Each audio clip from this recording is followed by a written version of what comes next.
तुमच्या लक्षात आलं ना? मग 1 ते 100 मध्ये 0 हा 11 वेळा आला, 1 21 वेळा आला आणि 2 ते 9 पर्यंतचे अंक हे किती वेळा आले? 20 वेळा आले.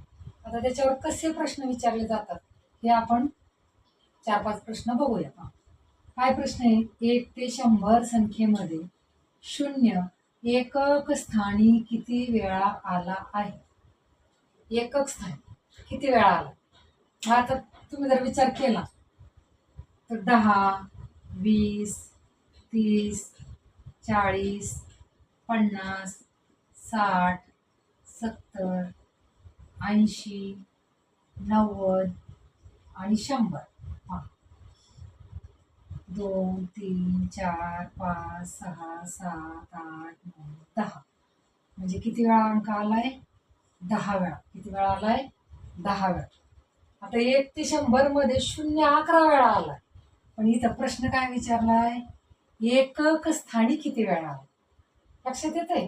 प्रश्न त्यामुळं वाचताना काय करायचे?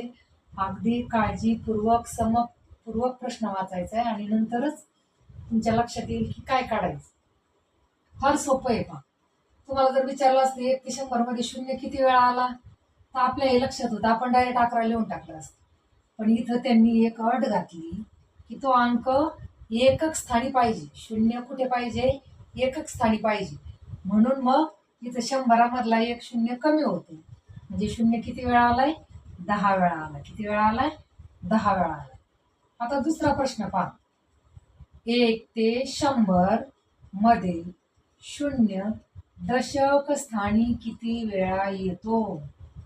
दशक स्थानी बघा, इथं 10 येते. 0 कोणत्या घरात? एकक स्थानी. सगळ्या याच्यात एकक स्थानी. फक्त 100 मध्ये फक्त काय? 100 मध्ये 0 हा दशकाच्या घरात आलाय. म्हणजे किती वेळा आलाय? 1 वेळा. किती वेळा आलाय? 1 वेळा. हे नीट लक्षात घ्यायचंय. पहा, 1 ते 100 मध्ये 0 दशक स्थानी किती वेळा येतो?